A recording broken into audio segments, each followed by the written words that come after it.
What if the biggest problem with the traditional path to wealth isn't that it doesn't work, but that it takes so long? Go to school, get a job, save what you can, invest for decades, then somewhere around 65 you finally get to enjoy the freedom you've been working for. MJ DeMarco looked at that formula and asked a dangerous question. What if there were another road? DeMarco wasn't born into wealth. He worked odd jobs, struggled with failed businesses, and at one point worked as a limousine driver. But that job exposed him to a problem in the limousine industry and eventually inspired him to build an online business around solving it. He started with roughly $900, taught himself what he needed to know, built the business, and eventually became financially free while still young. His book, The Millionaire Fastlane, argues that wealth isn't primarily about working harder, saving more, or waiting longer. It's about building a system that can create value and scale.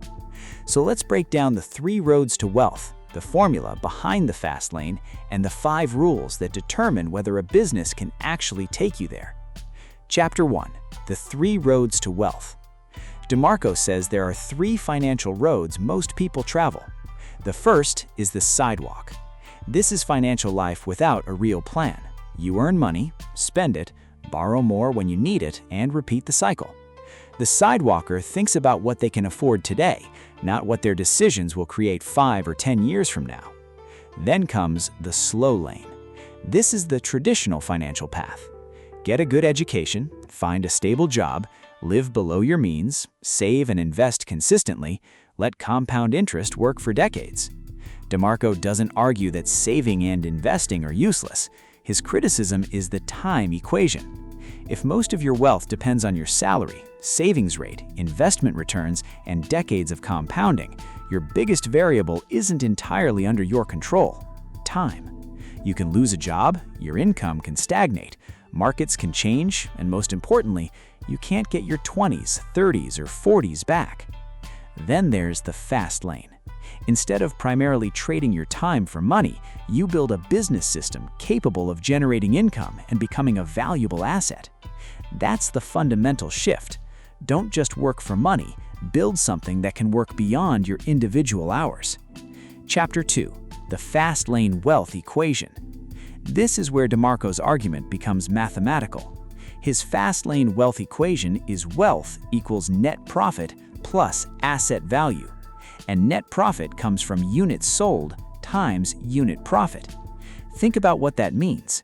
If you can increase the number of customers you serve, increase the value of each transaction, or do both, you can increase profit. But there's another piece. A successful business can also become an asset. Its value can be influenced by its sustainable profits and the multiple buyers are willing to pay for that type of business. So you're not simply building income, you're potentially building something that has value even beyond the cash it produces. That's the difference DeMarco wants you to understand. A paycheck pays you for your labor.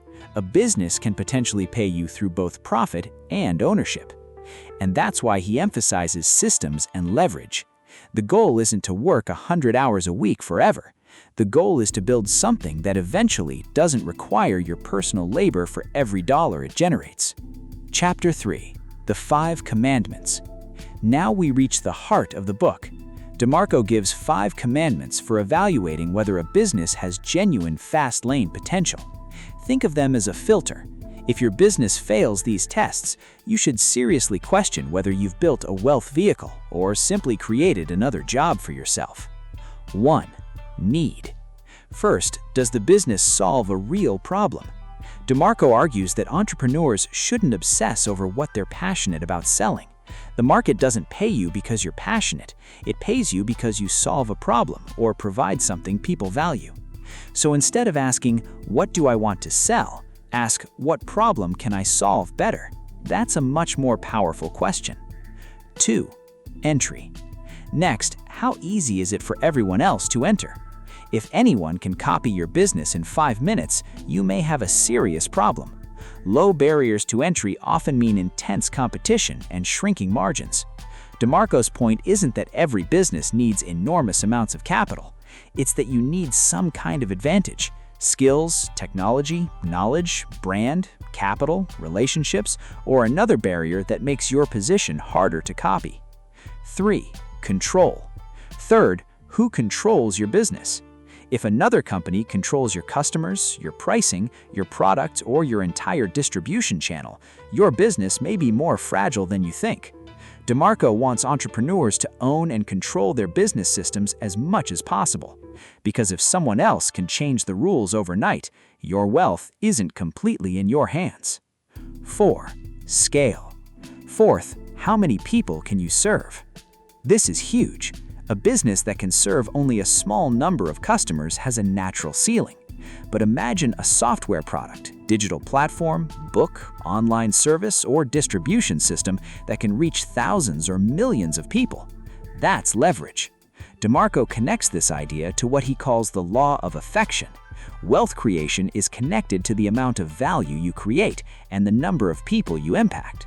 In simple terms, solve a bigger problem or solve a problem for more people. 5. Time. Finally, is your income directly tied to your hours? If you stop working today and your income immediately becomes zero, you haven't created much time leverage. The Fastlane aims to build systems that can continue producing value without requiring you to personally perform every task. That doesn't mean the business starts passive. In fact, the opposite is usually true. You may have to work extremely hard in the beginning to build the system. The goal is eventually to make the system more independent of your time. Chapter 4. Get rich quick doesn't mean get rich easy. Here's one of the most misunderstood ideas in the book. The title sounds like a get-rich-quick fantasy, but DeMarco makes an important distinction. Getting rich quickly is not the same as getting rich easily. He's not promising a shortcut that requires no effort. He's arguing that wealth creation doesn't necessarily have to take 40 or 50 years. You can compress the timeline through entrepreneurship, leverage, scale, and business systems. But the work doesn't disappear. It gets concentrated.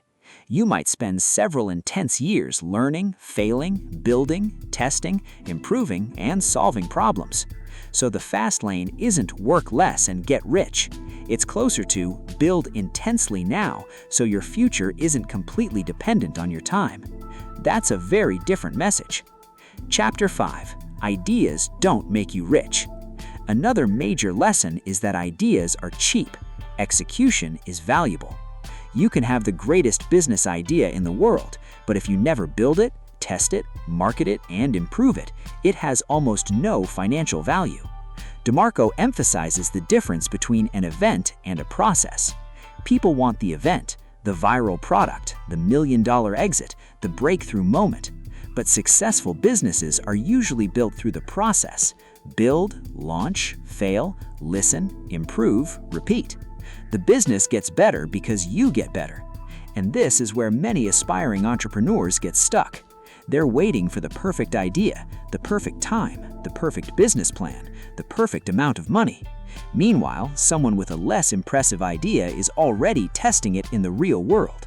The fast lane mindset is stop worshiping the idea, start building the process. Chapter 6. Become a producer. The final shift is psychological. DeMarco argues that society trains us to become consumers first. We buy products, we consume entertainment, we trade our money for other people's creations. But wealth creation requires another mindset. Become a producer. Create something, solve something, build something, distribute something, improve something. Then let other people exchange their money for the value you've created. This is why the fast lane isn't really about chasing money. It's about creating value at scale. Money becomes the measurement of how effectively your system creates and captures that value. And that's why the real question isn't, how can I make more money? It's how can I create more value for more people without making my income completely dependent on my hours? So, after everything we've covered, here's the question I want you to ask yourself. Which road are you on?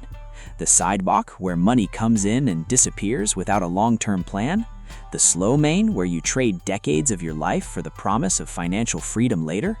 Or are you building your own fast lane, a business system that solves real problems, creates value, gives you leverage, and can eventually separate your income from your time. The most powerful lesson from the Millionaire Fastlane isn't quit your job and start a business. It's this: your time is your most limited asset. You can always make more money. You can build another business. You can recover from a failed investment, but you can't manufacture another year of your life. So don't just ask how much money you're making. Ask what system is producing it and how much of your life that system is consuming. Because the goal isn't simply to become rich. The goal is to build enough freedom to actually enjoy the wealth while you're still young enough to use it. If this summary gave you a different perspective on money and wealth, hit the like button, subscribe for more powerful book summaries, and comment below. Are you currently on the sidewalk, slow lane, or fast lane? I'll see you in the next one.